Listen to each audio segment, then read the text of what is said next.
hasard et je l'ai choisi parce que c'est l'inversion du rapport colonial. C'est un Africain, un Noir qui vient sauver les Blancs en souffrance. Et ça, c'est exceptionnel. Ça veut dire que c'est un moment historique.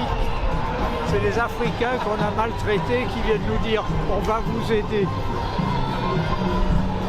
Il me semble que les Palestiniens avaient beaucoup aidé les Noirs pendant l'apartheid. Tout à fait, ouais, tout à fait.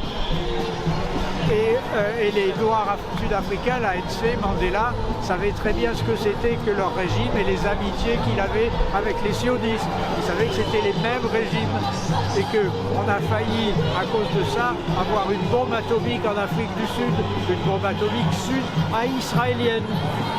Et heureusement, l'ANC a gagné. Et qu'est-ce que vous pensez que ça va donner, cette mise en justice?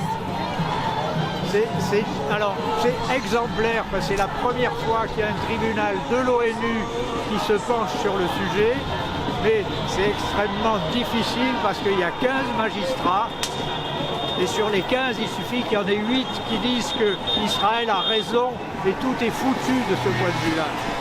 Le risque n'est pas nul.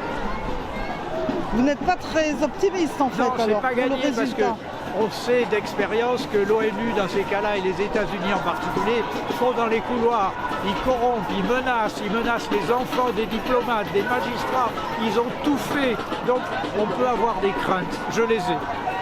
D'accord, et qu'est-ce que vous pensez que France Info a montré la défense d'Israël et n'a pas montré la plainte de l'Afrique du Sud? Bon, les médias français ont pris un parti qui est de défendre la position israélienne, sioniste, et pas l'autre.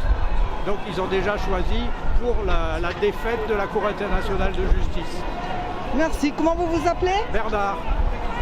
Merci. Merci à vous.